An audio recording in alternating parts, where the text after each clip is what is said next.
பேரன்பு கொண்ட பெரியோர்களே, அருமை தாய்மார்களே, அன்பு கொண்ட சகோதர சகோதரிகளே, என் உயிரினம் மேலான அன்பு தமிழ் லஞ்சங்களே, உங்கள் அனைவருக்கும் என் நன்றி கடந்த வணக்கத்தை தெரிவித்துக் கொள்கிறேன்.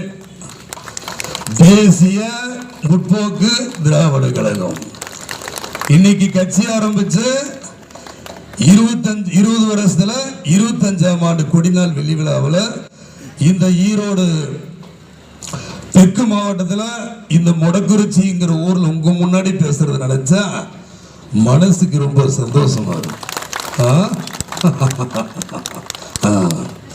ஏன்னா நான் நிறைய ஊர்களை சுத்தி இருக்கேன்.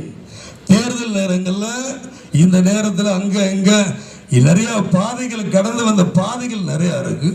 நான் ஒரு ஆள், நீங்க பல லட்சம் பேர் சில நேரத்தில் பார்த்திருக்கலாம், சில நேரத்தில் பார்க்காம கூட இருந்திருக்கலாம். உண்மைதானே? ஏன் இதெல்லாம் சொல்ற அப்படின்னா, எல்லாரும் உங்ககிட்ட ஆட்சி பிடிக்கணும்னு நினைக்கிறாங்க.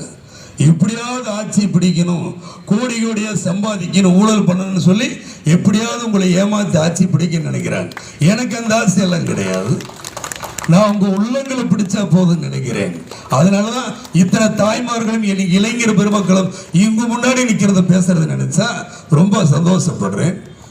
நான் நடிகனாக இருக்கும்போது கூட்டம் கூட்டமா எல்லா படப்பிடிப்புகளுக்கும் என்ன தேடி வருவாங்க. அப்ப நான் சொல்றது என்ன, முதல்ல உங்க குடும்பத்தை பாருங்க.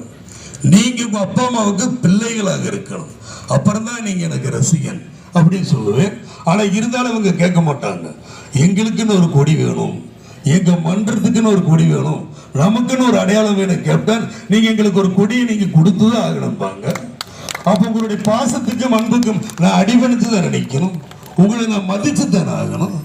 அதனாலதான் 2000 பிப்ரவரி 12 நமக்குன்னு ஒரு கொடி வேணும்னு ரசிகர் மன்றத்தின் மூலமா கேட்டதன் அடிப்படையில் தான் உங்களுக்கு நான் கொடியை நான் கொடுத்தேன். அதுதான். ஏன்னா நமக்குன்னு ஒரு அடையாளம் கேட்கிறாங்க.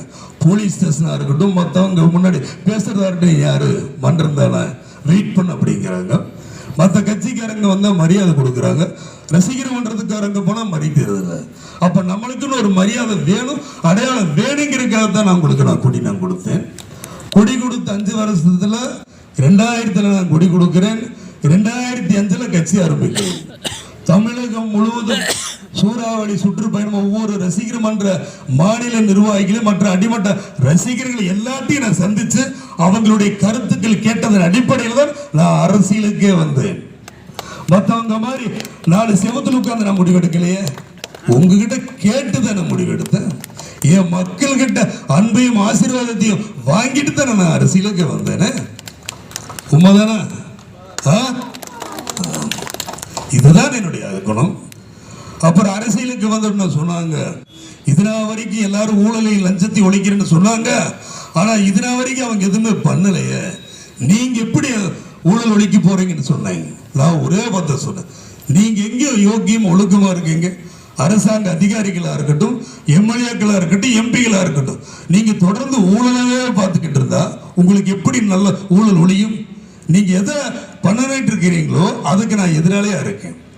என்ன பொறுத்த வரைக்கும் என்ன, ஜனங்களுக்கு மட்டுமல்ல, பொதுமக்கள் எல்லாருக்கும் சொல்றது இதுதான். உணவு, உடுத்த உடை, இருக்க இடம், இந்த 3 கேள்விக்குறி இல்லாம உங்களுக்கு கிடைச்சிட்டாலே போதும். இந்த நாட்டில் வறுமை இருக்காத.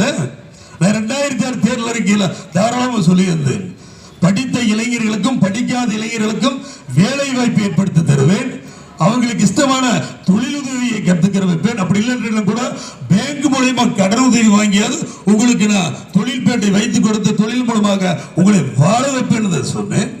ஆனா இவங்க அதை சொல்லலையா? கேட்டா 300 கோடிக்கு தொழில் தொடங்குறோம், 400 கோடிக்கு தொழில் தொடங்குறோம் சொல்றாங்களா? இதனால வரைக்கும் ஏதாவது பண்ணிருக்காங்களா?